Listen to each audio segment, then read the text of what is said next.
Bismillahirrahmanirrahim. Assalamualaikum warahmatullahi wabarakatuh.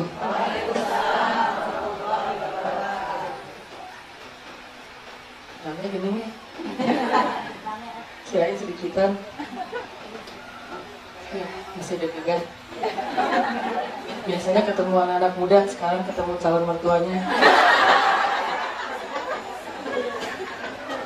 Alhamdulillahirrabbilalamin. Alhamdulillah wa kafa. Wassalatu wassalamu ala rasulillahil mustafa wa ala alihi wa sahbihi ahli siddiqi wal wafa. Pertama, puji syukur kepada Allah Subhanahu wa taala atas limpahan nikmatnya untuk kita hari ini dan hari-hari yang tidak terhitung dalam hidup kita. Walaupun kita sering ngecewain Allah, tapi Allah nggak pernah undung. Undung apa? Ngambek. Allah nggak pernah ngambek sama kita. Kadang kalau kita kan seringnya ngambek sama suami. Pernah nggak ngambek sama suami? Kenapa ngambek? Biasanya akhir bulan ya. Kita tuh kalau nggak nyaman dikit sama orang lain, kita langsung menjauh. Kita langsung nge-gap. Kita langsung ngeblok.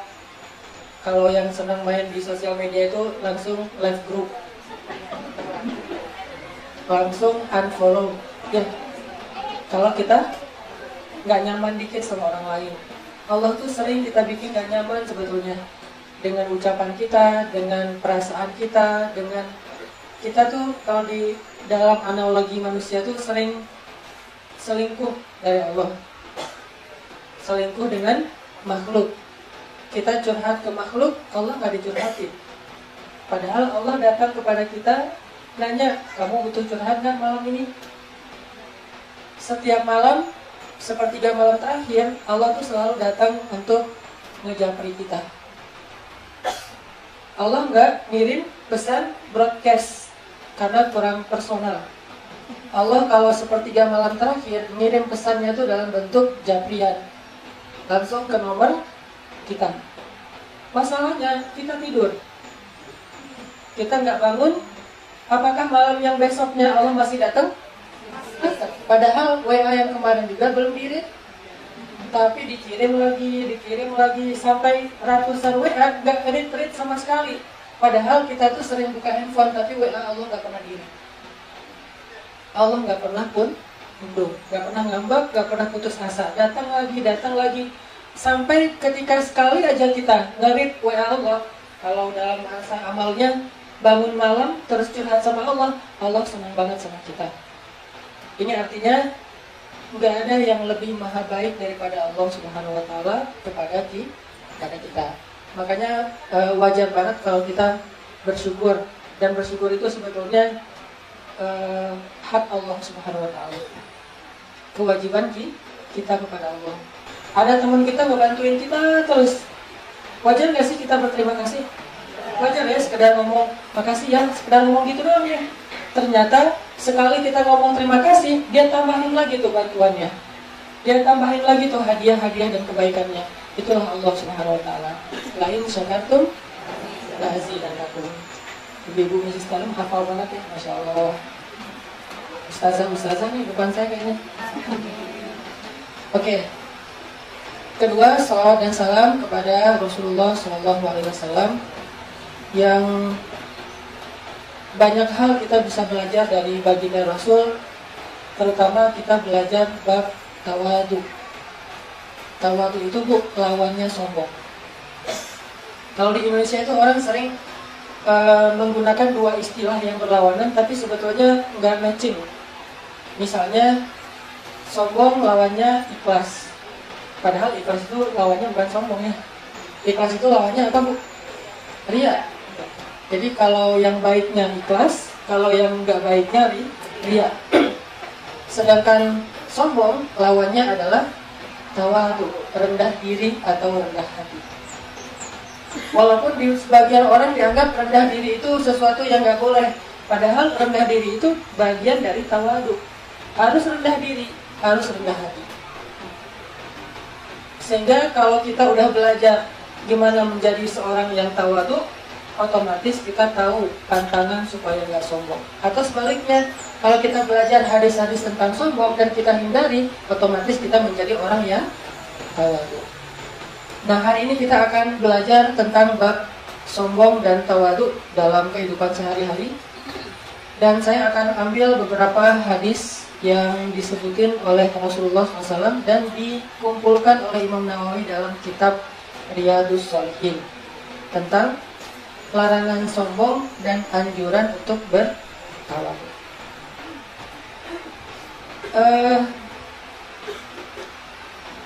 Kalau kita memperhatikan ayat yang pertama turun surat apa, Bu? Al-Alaq. Kalau kita perhatikan surat Al-Alaq, sebetulnya tema yang ada di dalam surat Al-Alaq itu adalah tema dua hal. Satu tentang kebesaran Allah, yang kedua tentang kerendahan manusia.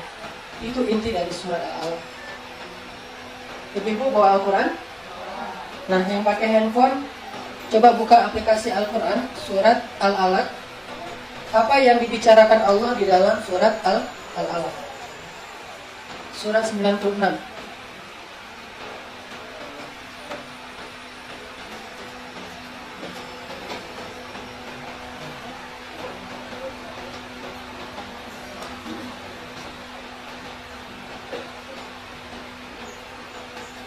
Allah berfirman, A'udzu billahi minasy syaithanir rajim. Bismillahirrahmanirrahim. Iqra bismi rabbikal ladzi khalaq. Khalaqal insana min 'alaq. Iqra wa rabbukal akram. Alladzi 'allama bil qalam.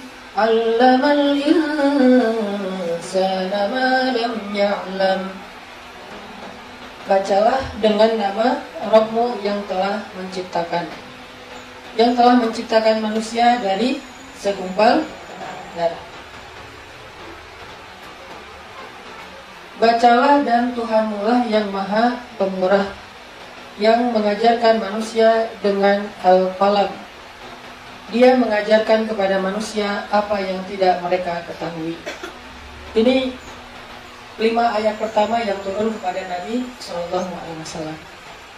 Nah, ternyata orang Indonesia selama ini ngelihat ayat ini dari angle apa? Oh, ternyata ayat pertama turun itu tentang anjuran membaca. Padahal bukan itu intinya. Intinya adalah apa yang dibaca. Karena ketika Jibril berkata kepada Rasulullah, Iqra, Nabi nanya kan, Ma'ana biqari. Bisa artinya saya nggak bisa baca, bisa juga artinya apa yang mau dibaca. Jadi intinya itu bukan Iqra, ibu-ibu. Intinya apa yang diiqra'in? Iqra'kan. Sorry ya, saya bahasanya agak-agak capruk ya. Agak kacau. Nggak terlalu tertata.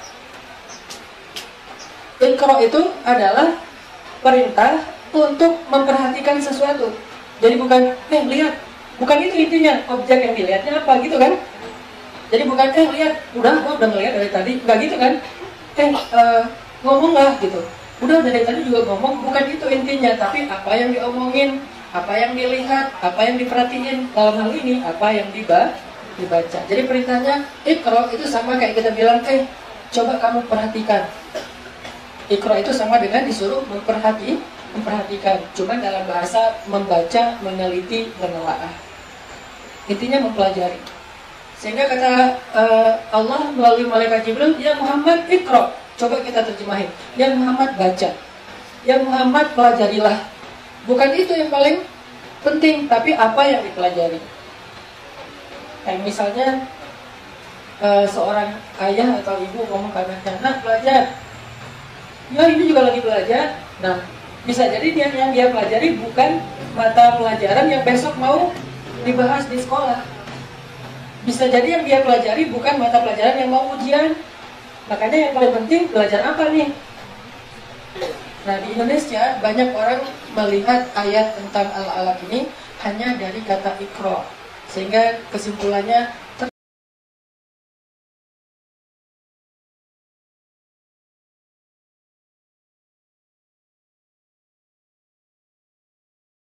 ayat yang pertama turun itu tentang membaca. Akhirnya ada yang baca novel, kan ya?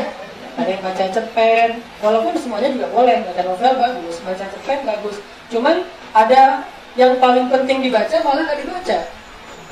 Yang gimmick porsinya lebih gede daripada yang utama. Nah ini artinya kita nggak fokus kepada objek pembicaraan dalam Iqra, tapi fokus dengan kata Iqra. Ini yang coba kita mulai perluas pemahaman kita tentang surat Al-Alaq.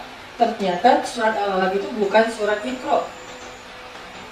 Karena kalau kata Iqra atau kata bacalah ada juga di surat yang lain. Utlu itu juga artinya baca. Rattil itu juga artinya baca. Warattilil Qur'ana tartila. Utlu ma uhiya ilaika, bacalah Al-Quran secara tartil, bacalah ayat-ayat yang telah diturunkan kepadamu. Jadi bukan bacalah yang menjadi inti dari surat Al-Alaq, tapi apa yang harus kita baca, itulah pesan dari surat Al-Alaq. Iqra ma ana biqari. Iqra Muhammad ma ana biqari. Akhirnya Nabi Malaikat Jibril mengatakan, Iqra bismi rabbikal ladzi khalaq. Ternyata yang harus kita pelajari, kita perhatikan, yang kita coba baca itu adalah ayat-ayat bukti-bukti kebesaran Allah Subhanahu wa Ta'ala. Itu yang pertama tuh. Ibaratnya dalam hidup kita nih, kalau kita pengen jadi seorang muslim yang benar, ada dua materi yang wajib kita pelajari dari sejak kita masih kecil. Ternyata kalau kita masih kecil, bukan belajar sholat dulu, tapi belajar dua hal ini dulu. Satu, belajar meyakini Allah Subhanahu wa Ta'ala dengan kebesarannya, dengan kemahaannya, dengan keagungannya. Yang kedua, belajar merendahkan diri di hadapan Allah Subhanahu wa Ta'ala. Itu inti dari agama Islam. Dan ternyata dua tema ini disebutin oleh Allah di dalam 5 ayat pertama turun. Iqra bismi rabbikal ladzi khalaq. Apa yang perlu dipelajari? Bacalah atau pelajarilah tentang nama Tuhanmu yang Maha Menciptakan. Mengenal Allah dulu. Kalau bahasa fikihnya ma'rifatullah, atau bahasa fikih yang lain disebut dengan istilah akidah. Akidah itu dari kata akad. Jadi akidah itu ada hubungannya dengan akad. Kalau kita dalam kehidupan manusia itu ada namanya akad jual beli, akad hutang piutang, dan akad pernikahan gitu ya. Nah dengan Allah juga ada akad, namanya akidah. Akad apa? Akad la ilaha illallah. Kita mengakui nggak ada Tuhan yang patut disembah selain Allah. Itu akad kita sama Allah. Bahasanya la ilaha illallah. Kalau nikah kan akadnya saya terima nikahnya. Kalau saya ngomong ke anak-anak muda, saya selalu ngasih tips. Kalau kalian mau akan nikah, supaya gampang, carilah saksi yang benar. Jangan pernah jadikan saksi dari mantan. Pasti nggak akan pernah sah. Saya terima nikahnya sah? Enggak. Kenapa? Belum bisa move on. Makanya ada akadnya nih, biar halal. Dengan Allah juga ada akadnya. Kalau di zaman Nabi malah akad itu dibentuk dalam baiat, dibaiat, dan isinya adalah akad kepada Allah. Akad ini bahasa lainnya adalah akidah. Arti akidah ikatan, atau bahasa kita mah deal-dealan lah, perjanjian antara kita dengan Allah. Nah ini namanya akidah, atau ma'rifatullah, atau rububiyah, uluhiyah, dan banyak lagi istilah-istilah fikih. Kalau dalam istilah anak muda tuh keep the faith lah. Ya, keep the faith. Jadi tema pertama adalah Iqra bismi rabbikal ladzi khalaq, menyebutkan kebesaran Allah. Allah Maha menciptakan, khalaqal insan, Allah menciptakan manusia. Jadi tentang kebesaran Allah. Allah Maha tinggi, Allah Maha kuasa, Allah Maha besar, Allah Maha menciptakan, Allah Maha aja. Setelah ngomongin tentang kebesaran Allah, ayat berikutnya khalaqal insan min 'alaq, membicarakan tentang rendahnya manusia, cuma diciptakan dari segumpal darah. Dalam ayat yang lain dari segumpal tanah. Dalam ayat yang lain dari setetes air yang hilang. Ayatnya macam-macam, tapi temanya sama. Diciptakan cuma dari setetes air. Allah mengatakan, tidakkah kalian memperhatikan dari apa kalian diciptakan? Dari setetes air yang dipancarkan, kemudian kalian menjadi tumbuh. kemudian kalian menjadi tua, kemudian kalian menjadi mati, kemudian kalian dibangkitkan kembali. Artinya Allah pengen ngasih tahu kita, kamu tahu diri nggak bahwa kamu itu siapa sebetulnya? Ini yang ada di dalam surat Al-Alaq. Jadi Allah tuh ngasih tahu siapa diri kita yang sebenarnya. Kalau tentang Allah, yang tinggi-tinggi, yang besar, yang agung. Kalau tentang kita, yang rendah, yang kecil, yang tidak ada apa-apanya. Khalaqal insan min 'alaq. Dialah yang menciptakan manusia dari segumpal darah. Disinilah ada tema tawadu. Di dalam ayat min 'alaq inilah ada tema tawadu. Jadi kalau kita ambil pesan moralnya, manusia tahu diri, kamu itu cuma ciptaan yang dicipta dari segumpal darah, itu maksudnya. Udah selesai belum? Ikram lagi tuh, baca lagi. Wa rabbukal akram, dan Tuhanmu lah yang paling mulia. Allah tinggi tuh. Alladzi 'allama bil qalam, yang berkuasa mengajarkan dengan pena. Allah Maha tahu. Semua ilmu itu ada di sisi Allah. Allah tinggi. Setelah itu ayat kelima, 'allamal insan ma lam ya'lam, yang mengajarkan manusia apa-apa yang mereka nggak tahu sama sekali. Bahasa lainnya kita tuh bodoh. Coba lihat tema dari ayat ini. Kebesaran Allah, kerendahan manusia. Kebesaran Allah, kerendahan manusia. Itulah inti dari surat Al-Alaq. Kalau kita singkat, ayat 1 akidah, ayat kedua tawadu, ayat ketiga akidah, ayat keempat akidah, ayat kelima tawadu. Akidah, tawadu, akidah, tawadu. Itulah inti dari Islam. Itu awal dari penghambaan. Kalau kita terjemahin, bacalah apa yang dibaca. Coba kamu pelajari tentang kebesaran Allah dan tentang asal muasal ciptaan kamu, bahwa kamu itu bukan siapa-siapa.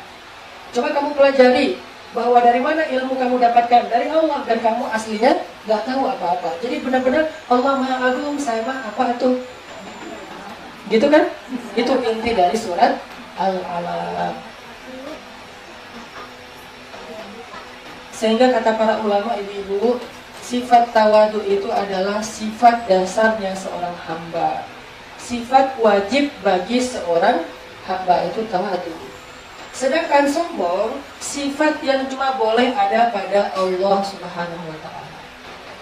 Hanya Allah yang boleh sombong. Allah nggak perlu tawadu. Jadi tawadu itu bukan sifat Allah, tapi sombonglah sifat Allah. Sedangkan makhluk kita, sombong bukan sifat kita, tawadu adalah sifat dasar kita. Disebutlah di dalam surat Al-Alaq. Apa poin pertama? Tawadu adalah sifat dasar hamba. Hukumnya apa memiliki sifat tawadu?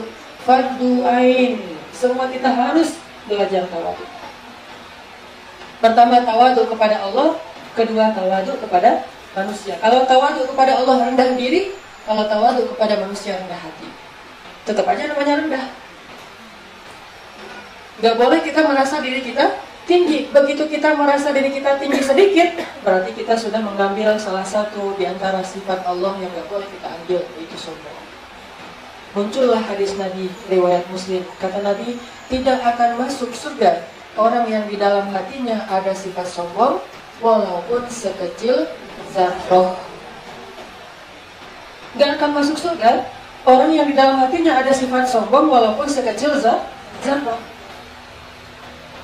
Artinya sombong cuma guyon aja nggak boleh, apalagi serius.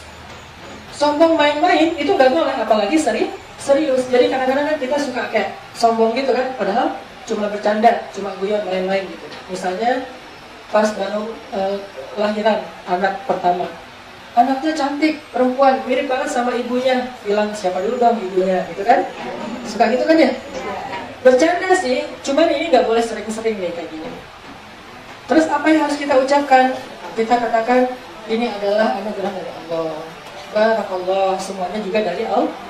Kamu bahkan Ustaz, ya ganti aja dengan terjemahan yang lebih santai. Kan Allah yang ngasih gitu. Bukan, kan ibunya, kan ayahnya, gitu kan ya. Ada sedikit sombong. Itu sombong kecil emang. Tapi kata Nabi, tidak akan masuk surga orang yang di dalam hatinya ada sombong walau mithqala dzarrah, walaupun cuma sekecil biji sawi. Zarrah. Cuma sekecil biji-bijian, padi, gandum, sekecil itu juga nggak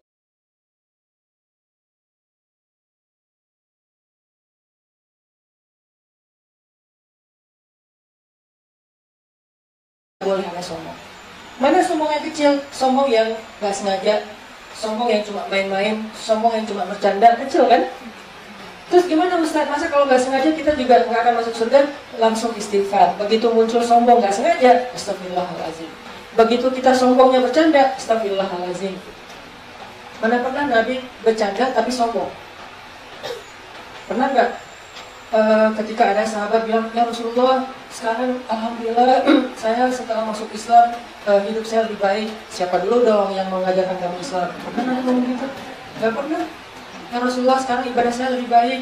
Atau ada sahabat yang dijamin surga, siapa dulu dong yang ngajarin kamu tentang ibadah? Siapa dulu yang membawa wahyu kepada kamu? Gak pernah sama sekali. Tidak ada mithqala dzarrah min kibar. Tidak ada sedikit pun rasa sombong di hati Nabi sallallahu alaihi wasallam. Kenapa? Karena sombong itu adalah sifat Allah, sedangkan tawadu itu sifat manusia, sifat hamba, sifat makhluk. Diajarin lagi sifat tawadu ini dalam ritual sehari-hari kita. Karena secara bahasa arti tawadu itu meletakkan di tempat yang paling rendah, itu tawadu. Kalau masih ada yang lebih rendah, berarti dia masih sombong. Harus di tempat paling rendah. Nggak ada lagi yang lebih rendah dari itu. Gimana ritualnya? Sujud. Makanya, kenapa Nabi mengatakan posisi hamba yang paling dekat dengan Allah itu ketika sujud? Pesan moralnya apa? Hamba yang paling dekat kepada Allah adalah yang paling merendahkan diri di hadapan Allah. Hamba yang paling dekat kepada Allah adalah hamba yang paling tawadu. Begitu dia sombong, dia jauh dari Allah. Makin sombong, makin jauh dari Allah.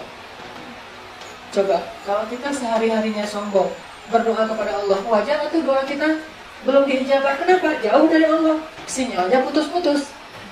Ibarat wifi nih, kan ada modem. Kita jauh dari modemnya, kan sinyalnya sedikit. Kadang-kadang malah muncul dan hilang, putus-putus. Susah, pas kita ngirim gambar gitu, gambarnya nggak sampai. Kenapa? Karena jauh dari sumber modemnya. Kalau kita pengen sinyalnya bagus, ngirim gambar cepat, nge-upload sesuatu gampang, nge-download sesuatu gampang, gimana? Harus dekat dengan modem, dekat dengan Allah Subhanahu Wa Taala. Dan cara mendekat kepada Allah itu nggak bisa dengan sombong. Cara mendekat kepada Allah itu harus down to earth, harus tawadu. Itu arti tawadu secara bahasa. Down to earth, serendah mungkin. Nggak ada lagi tempat yang lebih rendah dari kita, yaitu tempat berpijak disejajarkan dengan jidat kita atau kepala kita. Baru namanya tawadu. Ini poin tentang gak boleh sombong dan pentingnya tawadu ibu-ibu.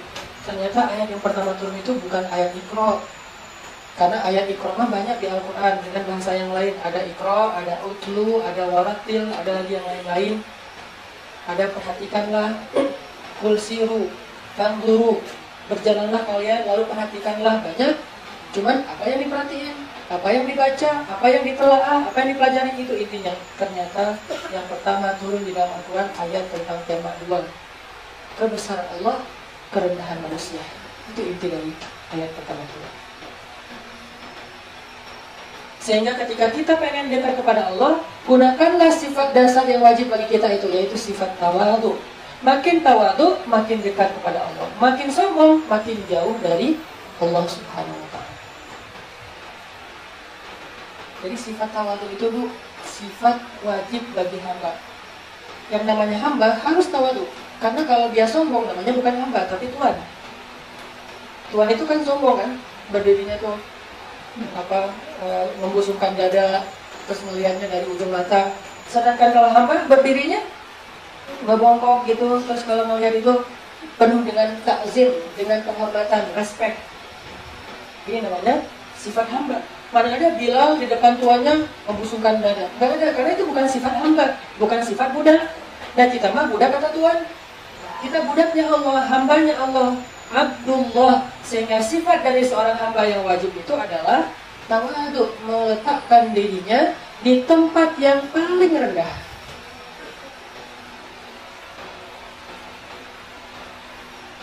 Ibu-ibu pernah nggak mengetes, menguji kita ini udah tawadu atau belum? Kadang-kadang ada orang yang sombong dengan sifat tawadu. Sombongnya lewat sifat tawadu. Gimana caranya? Misalnya disuruh ngaji. Bu, ibu bisa ngaji pembukaan? Gak bisa. Saya mau orangnya tawadu. sombong dengan tawa. Begitu ada orang lain yang tampil, bacanya biasa-biasa aja, dia dalam hati, sebetulnya saya bisa lebih dari itu, cuma saya nggak mau sombong. Gitu kan ya? Cuman saya nggak mau sombong, kan kita sering ngomong kayak gitu. Saya mah nggak mau sombong, padahal kita sombong dengan sifat tawadhu. Nah, ini salah satu bukti nih, salah satu indikasi kalau kita tuh belum tawadhu sebetulnya. Masih sombong, cuman sombongnya dengan sifat tawadhu. Sama kayak orang riya dengan ikhlas. Dia riya dengan keikhlasannya. Gimana riya dengan keikhlasannya? Dia misalnya ibadahnya nggak mau disebut-sebut. Ada temannya bilang, alhamdulillah hari ini saya puasa sunnah gitu ya. Oh gitu, nggak apa-apa juga sih. Dalam hati kita ngomong gini, ya saya mah sebetulnya terbiasa puasa 10 tahun, cuma karena menghormati yang undang, kali ini saya batal. Itu sombong, kali itu riya dengan sifat ikhlas. Ngomong ke temannya, saya itu alhamdulillah ya nggak pernah berhenti tahajud teh, setiap malam pasti tahajud, walaupun pulangnya telat tetap aja tahajud. Udah 10 tahun loh. Ngomong kayak gitu. Niatnya apa? Niatnya awalnya cuma pengen ngasih tahu, terus lama-lama jadi kayak riya gitu. Cuman dia bilang, cuman saya nggak pernah ngomong ke siapa-siapa, ke kamu doang ya, jangan kasih tahu siapa-siapa ya. Nah, berarti dia riya dengan sifat ikhlas. Kalau ini sombong dengan sifat tawadhu. Coba tes bu, tawadhu kita. Salah satu caranya gini.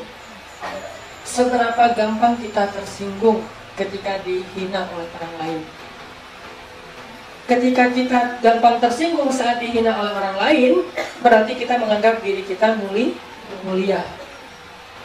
Berarti kita menganggap diri kita tinggi. Ketika direndahkan, kita merasa yang rendahin gua. Berarti kita kan merasa tinggi kan? Padahal tawadhu itu pada dasarnya artinya meletakkan diri di tempat yang paling rendah sampai nggak bisa direndahin lagi. Ketika direndahkan, biasa aja, kenapa? Saya lebih rendah dari itu.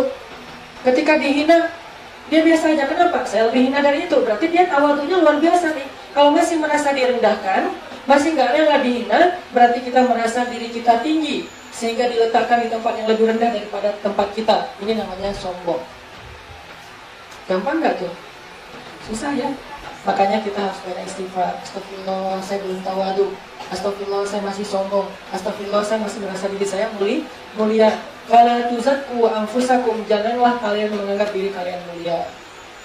Kalau kita ketemu sama orang yang lebih muda dari kita, anak muda, kita bilang dosa saya lebih banyak daripada dia. Toh saya duluan yang bikin dosa kan? Kalau kita ketemu sama orang yang lebih tua, kita katakan amal soleh dia lebih banyak daripada saya. Jadi tetap melihat dirinya rendah dan melihat orang lain lebih daripada dia. Inilah tawadhu. Sehingga ketika orang merendahkan kita, nggak bisa, soalnya kita itu udah berada di tempat yang paling rendah. Ibaratnya kita udah berada di paling bawah. Kata teman kita, turun. Mau turun kemana lagi? Kita udah di paling bawah. Kecuali kita berada di atas, disuruh turun kan agak tersinggung nih. Karena kita di atas, saya di kursi. Ustaz turun, jangan di kursi. Tersinggung kan? Karena di atas, tapi kalau saya di bawah, Ustaz ke bawah lagi. Ke bawah kemana? Orang saya di paling bawah. Itulah tawadhu.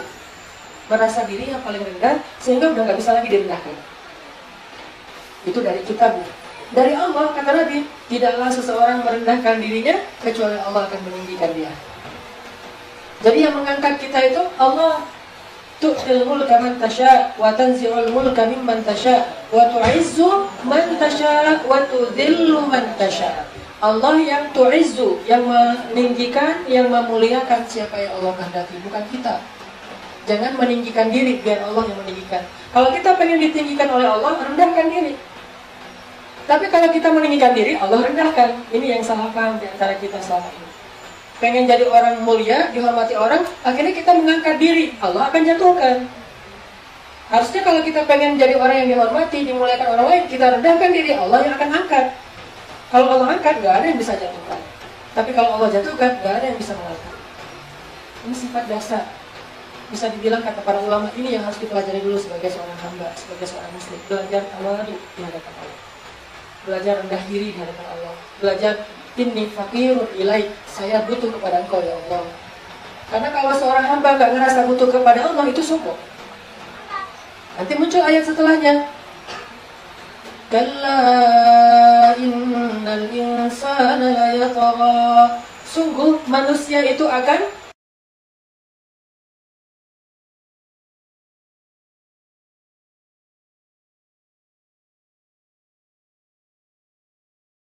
melampaui batas, melakukan hal-hal yang aneh.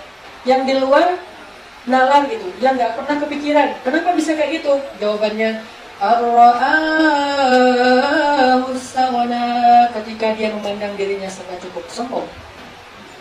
Jadi 5 ayat pertama tentang tawadu, setelah itu tentang sombong. Lihat surat pertama turun, tawadu, sombong, setelah akidah, itu aja yang dibahas. Pernah nggak ngebahas dari angle ini selama ini, Bu? Rata-rata kalau bahas surat Al-Alaq yang dibahas adalah kata Iqra. Saya belajar tafsir di Al-Azhar, dan di dalam materi kuliah saya di Al-Azhar itu kan kalau belajar tafsir kata demi kata, bahkan sampai huruf demi huruf. Sampai ada dulu di Al-Azhar itu seorang doktor, disertasinya itu 1 huruf Al-Quran, cuman huruf lam, disebut doktor lam. Dia cuma ngebahas lam di dalam Al-Quran. Ada lam ini, lam itu, banyak lam di dalam Al-Quran. Kenapa pakai alif lam, kenapa nggak pakai alif lam? Itu disertasinya huruf lam doang tuh, setebal ini. Gimana dengan huruf hijaiyah? Ya, jadilah dia mungkin bukan profesor lagi, udah jadi buku, berjilid-jilid buku tuh. Makanya di Al-Azhar kita belajar tafsir, disampaikan mana yang pesannya, mana yang cuma medianya, mana yang intinya, mana yang gimmicknya. Kita belajar itu, termasuk surat Al-Alaq. Ternyata surat Al-Alaq itu intinya bukan Iqra, tapi intinya justru membaca kebesaran Allah dan mempelajari kerendahan manusia. Sehingga kalau manusia mulai meninggikan diri yang ada di dalam ayat 7, jadilah dia seperti di ayat 6, la yatgha, melampaui batas.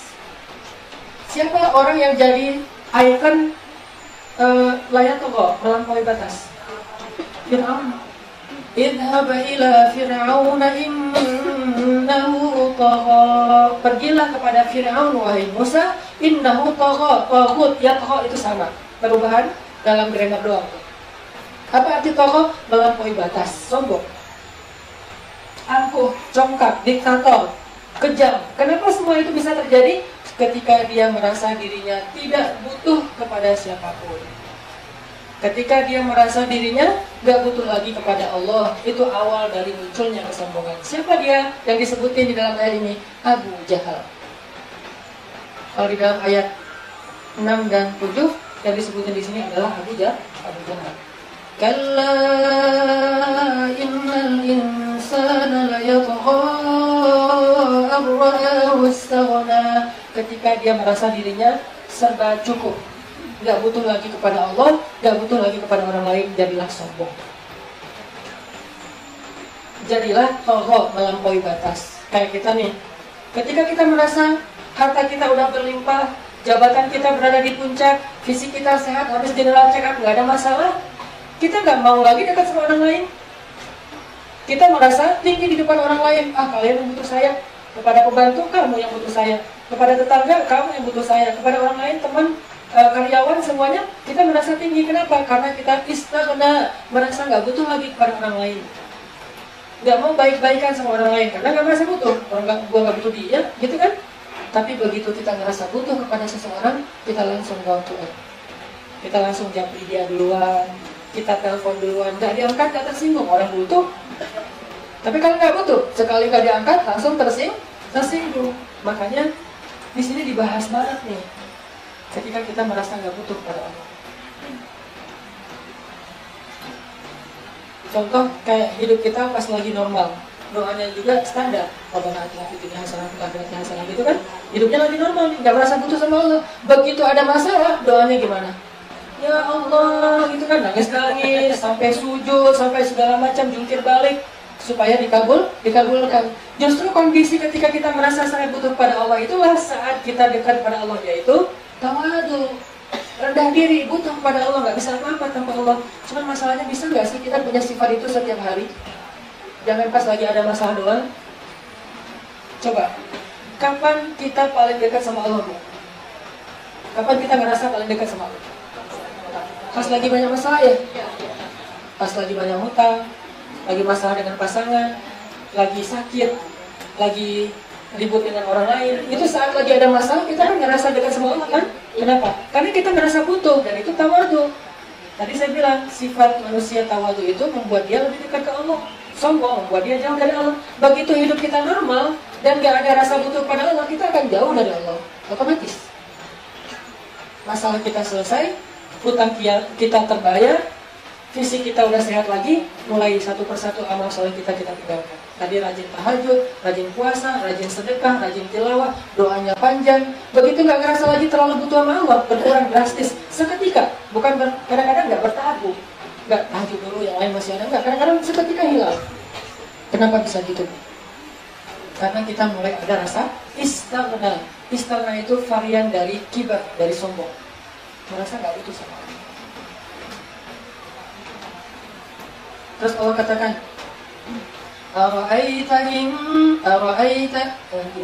Inna ila rabbika ruj'a ara'aita alladhi yanha 'abdan idha shalla أرأيت إن كان على الهدى أو أمر بالتقوى أرأيت إن كذب وتولى ألم يعلم بأن الله يرى.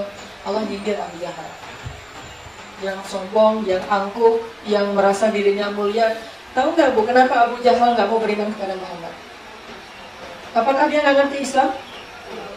Abu Jahal itu bukan orang yang bodoh nggak bisa baca tulis, Bu. Bodoh di dalam bahasa itu adalah bodoh kiasan. Dia itu pintar. Malah Abu Jahal itu julukan sebelum Islam itu Abu Al-Hakam, guru bangsa. Bisa dibilang kalau bahasa kita tuh kayak cendekiawan. Abu Al-Hakam, cendekiawan Mekah tuh. Orang kalau misalnya mentok nanya sesuatu ke Abu Jahal. Kalau orang bingung nanya sesuatu ke Abu Jahal, nanya sejarah, nanya sastra, nanya filsafat, nanya tentang hal-hal yang bijak, selalu datangnya kedua orang. Kalau nggak Abu Jahal, Abu Bakar. Karena dua orang ini dikenal bijak. Kenapa dijuluki Abu Jahal, bapak yang bodoh, padahal dia bijak? Karena dia sombong. Kebodohannya bukan karena dia nggak bisa baca tulis, bukan karena dia nggak berilmu, karena dia sombong. Berarti Iqra bukan soal baca tulis, tapi soal mempelajari sifat tawadhu dan sombong.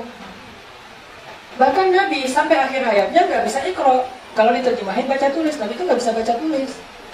Apakah Nabi bodoh? Enggak. Karena tren belajar pada masa itu bukan dengan cara membaca dan menulis. Tren belajar pada masa itu adalah dengan cara mendengar dan menghafal.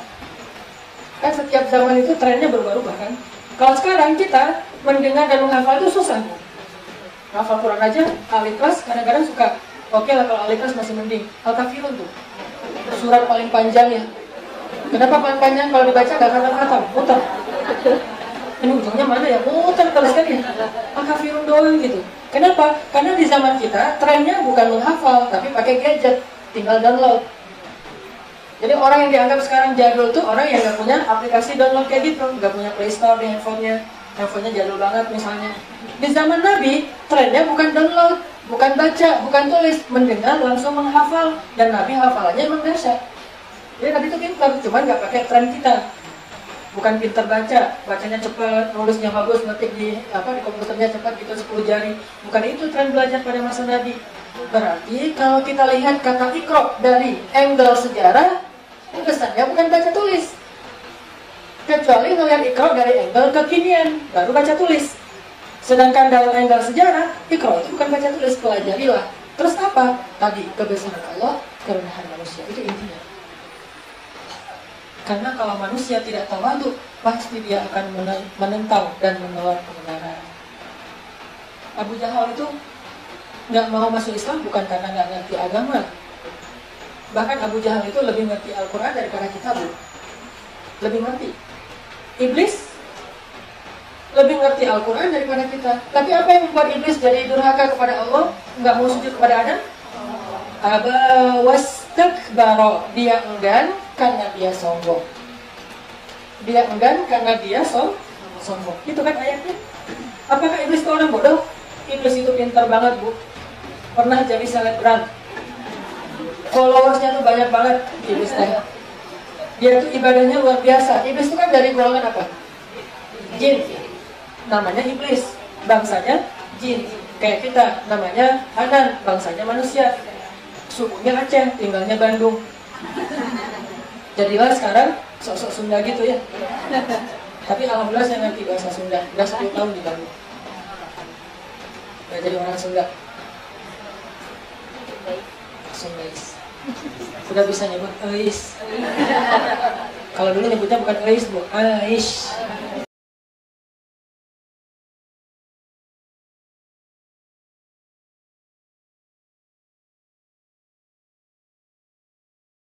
Masih di Mesir soalnya.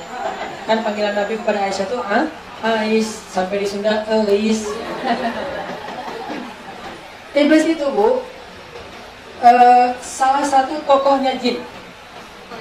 Salah satu tokoh jin. Dulu ketika Allah mengutuk bangsa jin, karena bangsa jin itu yufsiduna fil ard, suka perang di muka bumi lebih daripada manusia. Kalau sekarang aja manusia lihat tuh di Suriah, di Palestina kan, di Rohingya kan kayak bukan manusia kan ya. Ada orang sekejam itu gitu, ngebunuh anak kecil sampai 500.000 orang anak kecil, yang kakinya putus lah, yang kepala belah kedua. Mungkin kita nggak update aja nih apa yang terjadi di Suriah. Sampai hari ini masih terjadi. Kok ada sih orang sekejam itu masih bisa makan, tersenyum di bawah penderitaan di atas penderitaan orang lain? Di Rohingya, kok ada sih orang tega-teganya ngebakar manusia, hidup-hidup dibakar Bu. Diikat sama anaknya, ibu sama anaknya ditaruh di dalam api. Teriak-teriak sampai hilang suara mereka karena udah terbakar. Kok ada manusia jahat itu? Nah, jin lebih parah dari itu dulu. Membunuh sesama jin. Ada jin yang dulu tinggal di Rohingya, di Suriah, di Irak kan jin juga tinggalnya di bumi. Ada jin yang di daerah Bintaro. Ternyata jin dulu juga sering perang, yufsiduna fil ard, suka merusak di muka bumi. Akhirnya karena sering merusak, Allah binasakan. Kayak Allah pernah membinasakan manusia golongan umat Nabi Nuh, Nabi siapa? Soleh, ya kan ya? Nabi Musa kan dibinasain tuh. Kaum Ad, kaum Samud, kaum Sodom. Allah membinasakan jin. Nah, setelah Allah membinasakan jin, akhirnya Allah melarang jin tinggal di darat. Dulu jin tuh tinggalnya di darat Bu. Tempat kita tinggal dulu tuh rumah jin. Tapi gara-gara mereka udah dikutuk, akhirnya mereka diusir ke laut. Nggak boleh lagi tinggal di darat. Sehingga kerajaan jin itu ada di laut, di samudra. Mungkin ada hubungannya juga dengan segitiga Bermuda. Karena emang kerajaan jin itu ada di laut, nggak boleh lagi di darat. Kalau jin ada di darat, itu lagi traveling. Bukan tempat tinggalnya. Gue traveling tenang, gue nggak akan tinggal di sini. Karena tempat tinggal jin itu bukan di darat, di laut. Dia traveling ke darat. Dia kayak lagi touring gitu ke darat. Bukan tinggal di darat. Nah, di antara jin yang dibinasakan, ada satu jin ketika dibinasakan, Allah selamatkan. Kayak ketika Allah membinasakan kaum Nabi Nuh, Allah selamatkanlah Nabi Nuh di bahtera. Allah binasakan kaum Sodom, Allah selamatkanlah Nabi Lut dengan disuruh keluar dulu sebelum pagi hari. Begitu juga dengan jin. Allah binasain jin, sebelumnya Allah selamatkan dulu satu jin yang soleh banget, namanya iblis. Soleh banget. Ibadahnya gimana Bu? Saking solehnya, dia tuh nggak disebut jin, dia disebut malaikat. Saking ibadahnya luar biasa. Wa il qulna lil malaikati isjudu li Adam. Ketika kami berkata kepada malaikat, sujudlah kalian kepada Adam, fasajadu illa iblis. Maka sujudlah malaikat kecuali iblis. Dan iblis maka nggak disuruh. Itu kan logikanya. Allah kan nyuruhnya malaikat. Kenapa iblis disalah-salahin? Orang iblis nggak disuruh kecuali Allah bilang, ketika kami berkata kepada malaikat dan jin, sujudlah kepada Adam, maka sujudlah kecuali iblis. Oke, tapi Allah bilangnya, ketika kami katakan kepada para malaikat, sujudlah kalian kepada Adam, maka sujudlah mereka kecuali iblis. Nah, iblis maka disuruh. Apa rahasia? Ternyata bagi Allah, iblis itu udah dimasukin golongan malaikat. Kenapa dimasukin golongan malaikat? Saking solehnya iblis. Jadi nggak dibilang, lu jin kan? Nah, dia tuh malaikat. Bahkan jin, iblis itu kalau dengan malaikat, dia mainnya sama malaikat-malaikat senior. Jadi gengnya beda. Mainnya sama Mikail, sama Jibril, yang keren-keren lah pokoknya. Jadi kalau udah mereka lewat tuh sekelompok malaikat, terus ada iblis di situ, kan gengnya geng-geng senior gitu kan. Malaikat-malaikat yang lain segan gitu. Lewatnya iblis kan. Iblis lewat, yang lain pada melipir, gak enak soalnya segan sama iblis. Saking solehnya iblis. Ibadahnya ratusan tahun Bu. Nah, kita mah ibadah cuma bulan Ramadan aja nggak istiqomah ya. Semangatnya cuma 10 pertama, 10 kedua masjid udah luas tuh. 10 ketiga mall yang sempit. Kenapa? Ibadah kita nggak istiqomah. Iblis beribadah ratusan tahun, ribuan tahun nggak pernah berhenti. Sampai akhirnya Allah mengangkat iblis di antara para malaikat. Ibadahnya itu udah setara dengan malaikat. Dibawalah iblis ke surga, naik ke langit. Kayak Nabi siapa yang naik ke langit?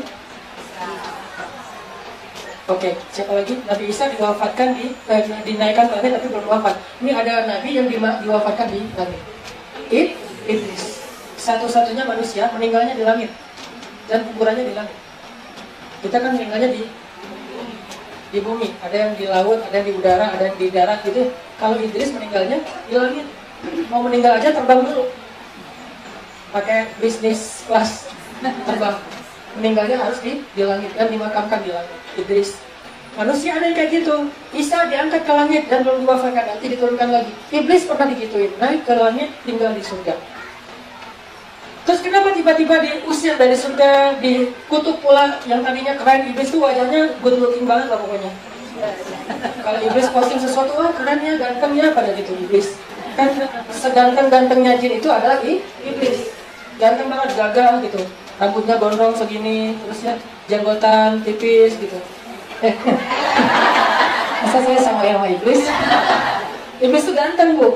Kenapa tiba-tiba jadi jelek? Pokoknya orang kalau Halloween gitu, kalau pengen mirip-mirip setan pasti dijelek-jelekin kan? Masa pengen jadi setan jadi ganteng? Enggak kan? Rata-rata kalau jadi setan dia jelek. Misalnya kayak misalnya mau jadi zombie, kan dibikin jelek tuh zombie tuh. Kenapa? Karena emang fitrah dari iblis itu sekarang jelek. Setelah dikutuk, pertanyaannya kenapa dikutuk? Padahal udah soleh banget. Aba wastakbara, sombong. Gimana sombongnya iblis? Sombongnya iblis adalah mengatakan ana khairum min khalaqtani min nar wa khalaqtahu min tin. Aku lebih baik daripada dia. Engkau ciptakan aku dari api dan engkau ciptakan dia dari tanah. Ini kata-kata mantranya iblis, Bu. Jangan pernah kita bilang saya lebih baik daripada dia. Itulah mantranya iblis. Itu sombong. Saya lebih kaya daripada dia, itu sombong. Saya lebih ganteng, lebih cantik daripada dia, itu sombong.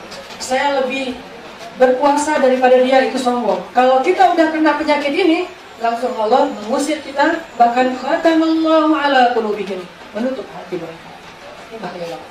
Karena sifat dasar manusia itu bukan sombong, tapi tawadhu.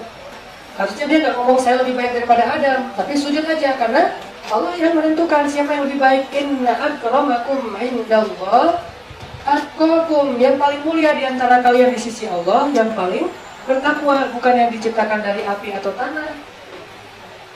Ternyata kesalahan iblis itu bukan tidak beribadah, ahli ibadah justru. Bukannya iblis itu bodoh, bahkan banyak ilmu justru. Kesalahan iblis itu sombong.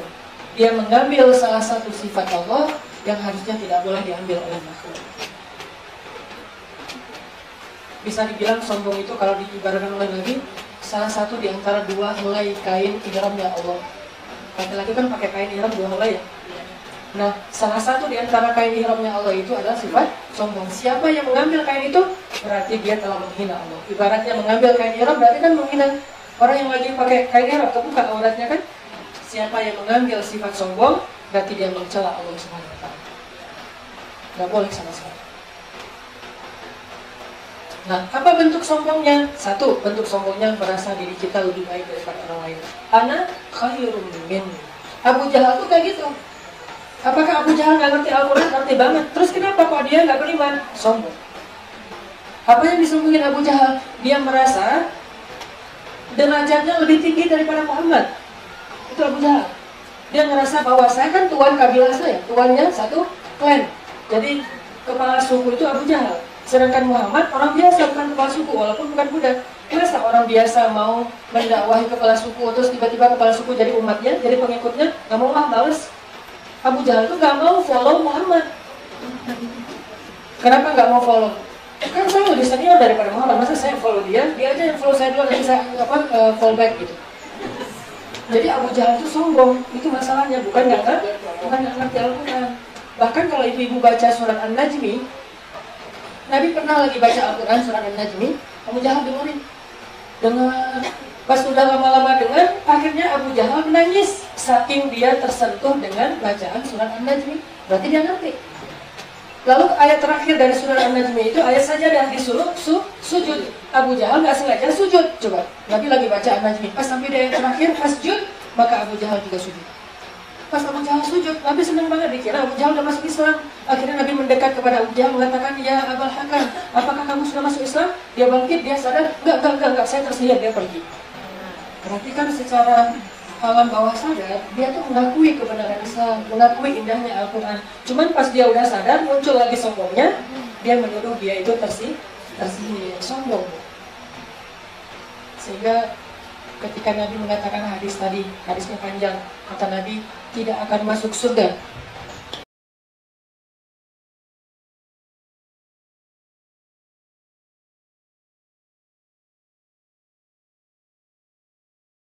orang yang di dalam hatinya ada sekecil zarah rasa sombong. Lalu para sahabat bertanya, ya Rasulullah, bukankah seseorang itu suka pakai baju bagus, suka pakai kendaraan bagus, suka pakai aksesoris yang bagus, apakah itu juga nggak boleh? Kata Nabi, sesungguhnya innallaha jamalun, innallaha jamilun yuhibbul jamal. Sesungguhnya Allah itu maha indah dan mencintai keindahan. Jadi boleh pakai baju bagus, pakai aksesoris bagus, kendaraan bagus itu boleh. Tapi yang nggak boleh itu sombong. Sombongnya gimana kata Nabi? Sesungguhnya sombong ada dua. Satu, menolak kebenaran. Yang kedua, merendahkan orang lain. Sekecil zarah sombong nggak akan masuk surga. Sekecil zarah itu gimana? Hanya 1 senti pakaian. Kalau bikin kita sombong, itu kita nggak akan masuk surga. Kita pakai baju nih, beda dikit warnanya sama teman kita, bikin kita sombong. Kelihatan nih, yang ini original, yang ini KW. Kayak tas gitu kan. Ada tas, sebutlah tas Hermes. Ada yang original, ada yang KW. Kalau yang KW misalnya belinya mungkin di Tanah Abang misalnya. Mereknya sama, warnanya sama, beda resletingnya doang dikit. Ketahuan yang mana original, yang mana KW.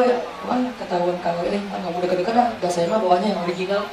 Yang harganya 500 juta. Kalau itu bikin kita merendahkan orang lain, maka kita sudah punya sombong. Walaupun sekecil kancing baju, walaupun sehelai benang, dan itu nggak akan masuk surga. Terus gimana kalau kita ngeliat orang pakai yang KW, sedangkan kita beli mahal-mahal tapi mirip gitu? Kita bersyukur, alhamdulillah ternyata tas saya biasa-biasa aja, semua orang juga bisa beli, gitu kan ya? Jangan lihat dari uangnya, karena kalau kita lihat dari harganya, kita jadi sombong. 1 rupiah kita merasa lebih dari orang lain, berarti kita sombong. Dan itu disebutin di surat Al-Kahfi. Ada 2 laki-laki Bani Israel, yang satu kaya, yang satu miskin. Yang kaya bilang, ana aktsaru minka malan wa a'azzu nafara. Saya itu lebih banyak harta dari kamu, lebih banyak pengikut. Akhirnya dia dibinasakan. Yang miskin bilang, semua ini dari Allah. Allah memberikan kepada siapa yang dikehendaki, dikasih ke kamu, dikasih ke saya, cuma titipan dari Allah. Bukan kitanya hebat, Allah yang hebat kasih ke kamu. Jadi kalau harta kita banyak, yang hebat siapa? Allah yang ngasih ke kita. Allah bisa aja ngasih harta yang sama ke orang lain. Lagi pula di atas langit ada langit. Kita kaya, ngerasa kaya, padahal banyak orang lebih kaya dari kita. Di Indonesia naik CRV, sampai di Dubai CRV itu taksi. Di Indonesia naik Alphard, di Hong Kong Alphard itu taksi online di Hong Kong. Oh, berarti biasa-biasa aja. Di atas orang kaya ada yang lebih. Di Dubai orang naiknya Lamborghini, naiknya Porsche, naiknya udah Ferrari. Di kita taksi aja udah sombong, klaksonnya panjang kalau lampu merah. Kenapa? Ngerasa di depannya cuma angkot, di depannya cuma mobil biasa. Nah ini adalah min kiber, ada rasa sombong walaupun sedikit. Nanti ada lagi hadis hubungannya dengan sifat sombong. Ibu-ibu pernah dengar istilah isbal nggak? Apa tuh isbal? Selama ini kan kata orang isbal itu berpakaian untuk laki-laki yang di bawah mata kaki ya. Katanya itu isbal. Coba ibu-ibu pelajari lagi cerita dan culture di zaman ketika hadis isbal itu disampaikan, biar kita ngerti. Makanya kalau baca hadis doang nggak baca sejarah, kita jadi kaku. Baca hadis baca sejarah juga biar tahu culture-nya. Kata Nabi apa?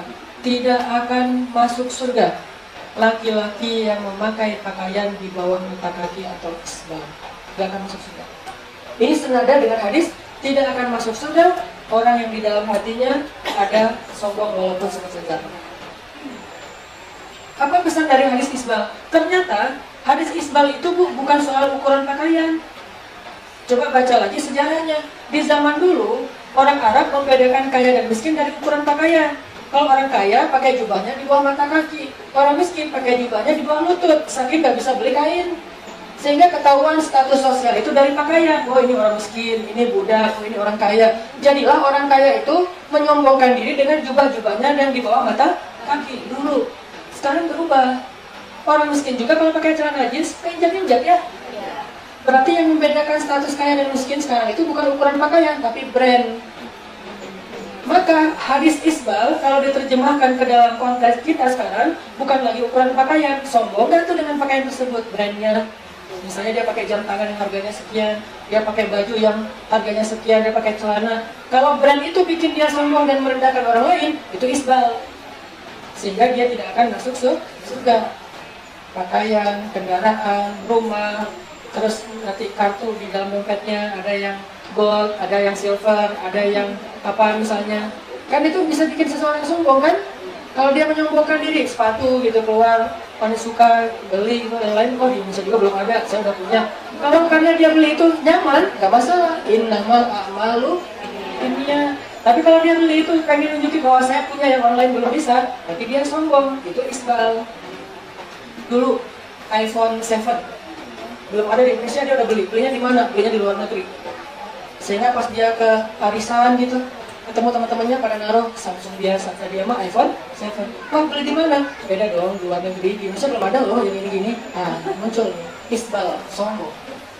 Ana khairun min, aku lebih baik daripada dia. Lain kalau jannah, tidak akan masuk surga. Yang lebih parah lagi, bukan cuma nggak akan masuk surga, Allah tidak akan memandang ke arah mereka sama sekali, baik di dunia maupun di akhirat. Kalau Allah nggak memandang, artinya apa? Kita minta, Allah tuh nggak mau dengar. Allah nggak suka banget sama orang yang sombong. Begitu kita bilang, ya Allah, Allah berpaling. Apa kayak ada dengar orang ngomong ya, gitu kan pasti kita nggak mau didengar sama Allah.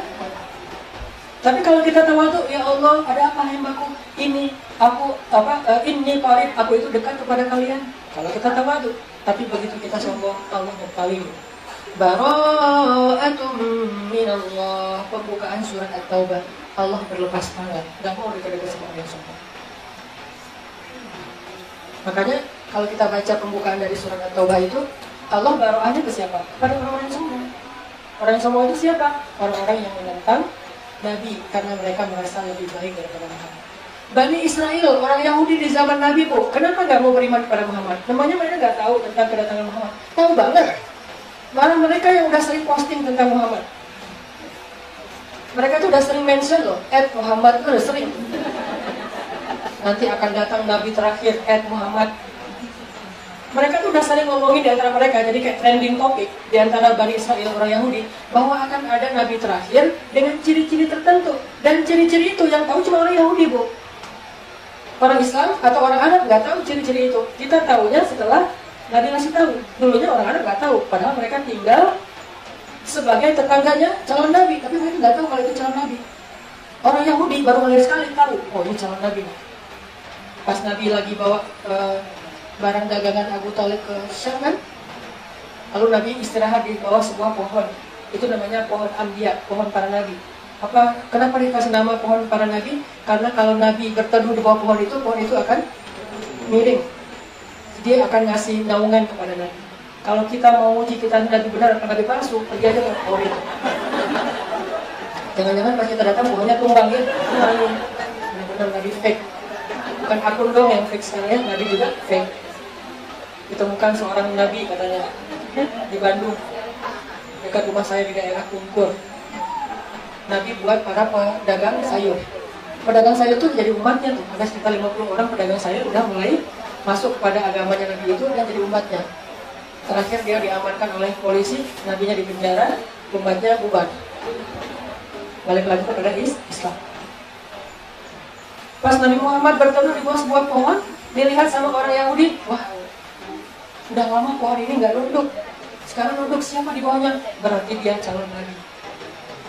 Bilang kepada kafilahnya, siapa ketua kafilah kalian? Abu Thalib. Ya Abu Thalib, bawalah seluruh rombongan kalian makan di rumah saya nanti malam dinner.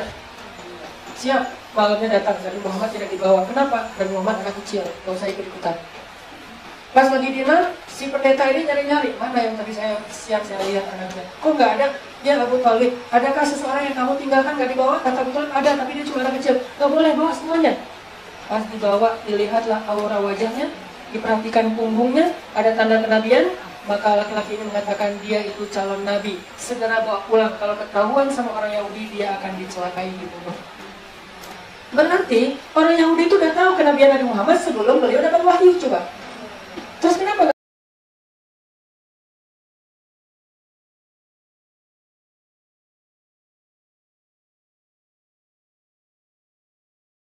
beriman. Mereka merasa bahwa harusnya Nabi itu berasal dari etnis Bani Israel, bukan orang Arab. Sombong. Merasa diri mereka lebih baik daripada etnis yang lain. Rasis. Jadi sejarah rasis itu gak ada dalam Islam, yang ada dari Yahudi. Walaupun mereka yang sok-sokan ngeluarin slogan nggak boleh rasis, tapi sebetulnya yang paling rasis itu orang Yahudi. Kenapa? Karena mereka memandang Nabi itu nggak boleh kecuali dari golongan mereka, yaitu Bani Israel. Kami adalah Sya'bullahil Mukhtar. Kami itu adalah umat Allah yang terpilih, kata mereka. Sedangkan pesan moral dari Rasulullah dalam Islam itu adalah tidak ada bedanya antara orang Arab dengan orang Ajam. Yang membedakan mereka adalah takwa. Allah tidak melihat kepada rupa kalian, perbuatan kalian, harta kalian. Allah melihat ke dalam hati kalian. Jadi bukan warna kulit, bukan status, tapi Allah melihat ke dalam hati. Ini tawadu. Ternyata yang menyebabkan orang Yahudi menolak Islam juga karena sifat sombong. Nah, tadi Nabi bilang apa? Sombong itu dua, menolak kebenaran dan merendahkan orang lain. Merendahkan orang lain tadi tuh, saya merasa dirinya lebih baik daripada orang lain, itu merendahkan. Gua lebih kaya, aksesoris gua lebih mahal, brand gua lebih original, mobil gua lebih mewah, tinggi gua lebih tinggi, fisik gua lebih tinggi gitu, kulit gua lebih cerah dan seterusnya. Ini khairun min, ini sombong. Yang kedua tadi, menolak kebenaran. Apa arti menolak kebenaran? Gak mau dinasihati. Kalau dinasehatin, baper, itu sombong.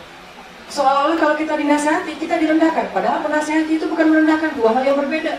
Kecuali dicela, dihina, baru namanya merendahkan. Kalau dinasihati itu bukan merendahkan, bukan dicela, bukan menghina, tapi menghadiahkan kebaikan yang disebut dengan nasihat. Jadi kalau ibu-ibu nggak mau dinasihati oleh suaminya, berarti masih ada mithqal dzarratin min kibar di dalam hati ibu. Kenapa merasa nggak rela dinasihatin suami? Hanya kadang-kadang merasa kita lebih sering ngaji daripada suami. Sombong kan? Apa tahu apa? Kan Bapak jarang juga ikut ngaji. Mama yang setiap minggu ikut ngaji. Sombong tuh. Jangan melihat siapa yang menasihati, tapi lihatlah apa yang dinasihati itu. Kadang-kadang yang menasihati kita itu cuman orang biasa. Tapi kata Nabi apa? Terimalah kebenaran walaupun keluarnya dari lisan seorang budak Habasyah. Walaupun yang menasihati kita itu pembantu, terima. Walaupun yang menasihati kita itu pengemis, terima. Kalau dalam bahasa hadis, walaupun yang menasihati kita itu seorang budak Habasyah, terima kalau itu nasihat yang benar. Apalagi yang menasihati kita suami. Kadang-kadang yang paling berat itu istri dinasihati suami. Karena ngerasa istrinya udah lebih rajin ngaji, lebih ngerti. Apalagi suaminya kadang-kadang sholatnya nggak benar. Apa urus aja dulu sholat lepas sendiri, nggak usah nasihatin mama. Gak ada hubungannya. Masalah dia sholat gak sholat, urusan dia dengan Allah. Tapi masalah dia menasihati kita, tanggung jawab dia sebagai suami. Ibu-ibu gak boleh mensyaratkan saya baru akan baik ke suami saya kalau suami saya itu rajin sholat. Gak ada syarat kayak gitu. Kalau suami saya udah soleh, baru saya masakin. Gak ada syarat kayak gitu. Jadi suami soleh gak soleh, kita tetap berbuat baik. Karena urusan dia gak soleh, urusan dia dengan Allah. Walaupun tetap akan jadi teladan yang buruk ya buat keluarga. Cuman itu bukan syarat bahwa kita baru akan masakin, berbuat baik, akan memberikan hati kita kepada dia kalau dia udah sholat. Gak ada syarat kayak gitu. Justru kadang-kadang kita berbuat baik, mudah-mudahan dia jadi solih, jadi dapat hidayah. Berarti salah satu bentuk sombong dalam kehidupan kita sehari-hari itu apa, Bu? Ketika kita menolak nasihat yang benar, merasa gengsi dinasihatin oleh teman kita, adik kita, anak kita, pembantu kita. Ya kita lagi jalan sama pembantu, terus pembantu kita kasih tahu kita salah ngomong di jalan, emosi nih. Emosi, lah besar kok orang nggak tahu diri tuh, apa di lampu merah, nyelonong tahu dalam hijau marah-marah gitu. Keluar kata-kata yang pantas, pembantu kita bilang sabar dulu, kan harusnya orang Islam itu sabar. Kamu tahu apa sih? Gak usah nasihatin saya gitu dan segala macam. Nanti kita nggak mau dinasihati dengan nasihat sabar hanya gara-gara yang ngomong itu pembantu. Berarti sombong. Karena nasihat sabar itu udah pasti benar. Kenapa kita tolak? Gara-gara yang ngomongnya pembantu. Sombong. Harusnya kita mengatakan, Masya Allah, ya, saya kok nggak tahu, kok saya terlapang, misalnya silap, astagfirullahaladzim, udah. Dan nggak akan hina kita ketika kita menerima nasihat yang baik dari orang lain. Jadi itu Bu, makna dari sombong dan tawadu yang disebutkan oleh Allah Subhanahu Wa Taala di dalam surat Al-Alaq. Sehingga sekarang kalau dibaca surat Al-Alaq itu sekarang punya angle baru. Bukan yang selama ini hanya ikro doang nih. Ternyata inti dari surat Al-Alaq itu belajar dua hal. Satu, belajar tentang kebesaran Allah. Dua, belajar tahu diri siapa kita. Itu poin pertama. Poin kedua, ternyata kalau kita pengen tinggi, rendahkan diri kita. Tapi kalau kita meninggikan diri kita akan rendah. Kebalikan. Kalau kita pengen mulia, pengen dihormati orang, jangan pamer. Jangan meninggikan diri, justru rendahkan diri. Nanti Allah yang akan meninggikan. Tapi kalau kita pamer, meninggikan diri, sombong, Allah akan rendahkan. Poin ketiga, posisi paling dekat seorang hamba kepada Allah itu ketika dia sujud. Kenapa? Karena ketika sujud dia merendahkan dirinya serendah-rendahnya. Berarti orang yang paling dekat kepada Allah, orang yang paling tawadu, yang paling rendah diri dan rendah hati. Makin kita sombong, makin kita jauh dari Allah. Poin berikutnya, ekspresi sombong. Ekspresi sombong itu apa? Salah satunya adalah merasa tidak butuh kepada Allah. Ini berarti sombong. Merasa nggak butuh kepada Allah. Kalau kita merasa bahwa kita tuh bisa hidup sendiri, harta kita udah cukup, sehingga nggak perlu lagi berdoa kepada Allah, berarti kita sombong. Allah tuh nggak suka banget orang yang malas berdoa. Kalau ada yang bilang, jangan sering-sering berdoa, nggak enak sama Allah. Masa minta terus? Mending kita beribadah aja, nggak usah meminta. Nah, Allah itu nggak kayak kita. Kalau kita makin sering diminta, makin susah. Allah makin sering diminta, makin suka. Karena Allah suka banget sama hamba-hambanya yang berdoanya panjang, minta semuanya sama Allah. Karena berarti dia butuh sama Allah. Kedua, ekspresi sombong apa? Kata-kata iblis, aku lebih baik daripada dia. Ketika kita merasa lebih kaya, lebih cantik, lebih tinggi, lebih putih, lebih berjabatan, lebih tinggi status sosialnya, bahkan lebih soleh, berarti kita sudah menggunakan mantra iblis, ana khairum min. Ketiga, ekspresi sombong, menolak nasihat. Kalau ketika dinasihati baper, sehingga orang mau menasihati ragu-ragu, ntar dia tersinggung lagi, berarti kita ada sombong. Sehingga kita coba belajar tentang poin-poin ini ibu-ibu dalam kehidupan daily kita, keseharian kita. Mudah-mudahan kalau kita bisa mengamalkan surat Al-Alaq ayat 1-5 aja, insya Allah kita sudah menjadi seorang hamba yang pantas di sisi Allah. Itu aja yang bisa saya sampaikan. Mohon maaf atas segala kekurangan. Barakallahu li wa lakum. Wassalamualaikum warahmatullahi wabarakatuh. Demikianlah kita telah bersama-sama mendengar bahasa yang sangat itu jiwa dan perlu direnungkan. Karena pada prinsipnya kita di sini adalah guru ilmu, mencari ridha Allah. Intinya makin kita tawadu, makin dekat kita pada Allah. Makin jauh dari tawadu, makin jauh dari Allah. Jadilah hamba Allah yang sudah mungkin. Apa yang jalani selama acara ini berlangsung tidak sia-sia dan membawa hikmah yang besar bagi kita. Acara selanjutnya adalah penutup. Mari kita tutup acara ini dengan ucapan hamdalah. Alhamdulillahirobbilalamin. Sebelum kita tutup kajian ini, mohon Ustaz mengangkat kaki berkenan membacakan doa.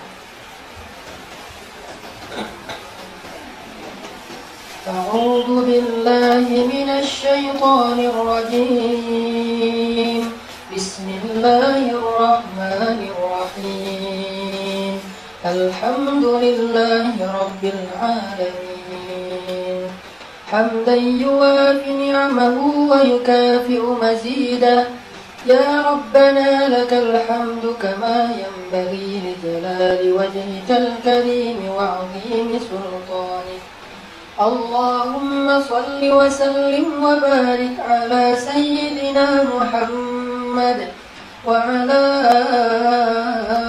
آله وصحبه أجمعين اللهم اغفر لنا ذنوبنا ولوالدينا وارحمهما كما ربيانا صغارا اللهم إنا نسألك الهدى والتقى والعفاف والغنى اللهم أعنا على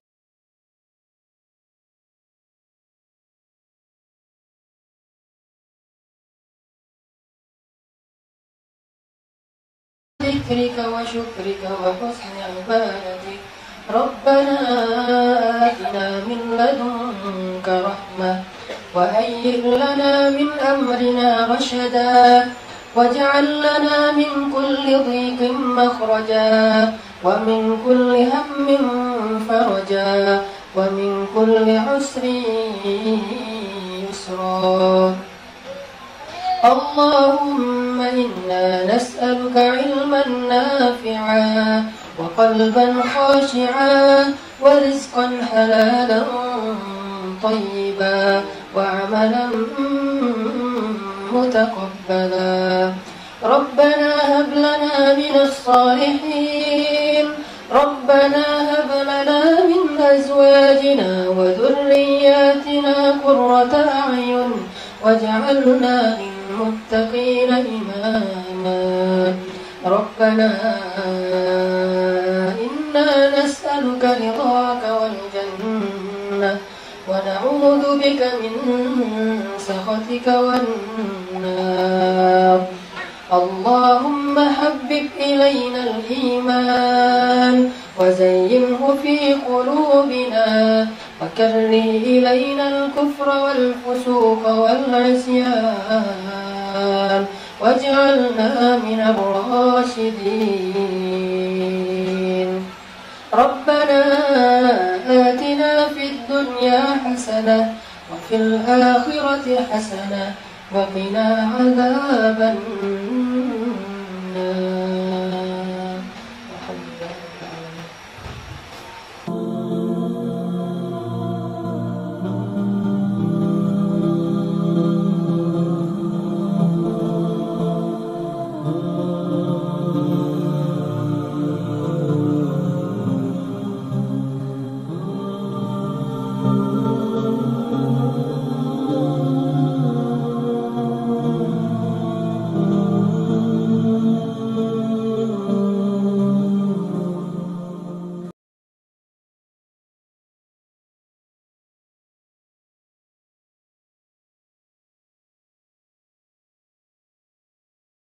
Ceramah Hanan Attaqi menekankan pentingnya sifat tawadu atau rendah hati dan menjauhi kesombongan dalam kehidupan seorang muslim.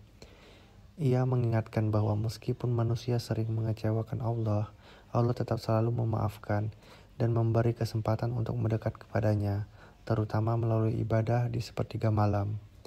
Dalam surat Al-Alaq, Allah menunjukkan kebesarannya dan mengingatkan manusia akan asal-usulnya yang rendah. Oleh karena itu, manusia tidak boleh sombong, karena kesombongan adalah sifat yang hanya layak dimiliki oleh Allah. Tawadu adalah sifat wajib bagi setiap hambanya, baik kepada Allah maupun sesama manusia, dan sifat ini harus terus dijaga agar kita bisa lebih dekat dengan Allah.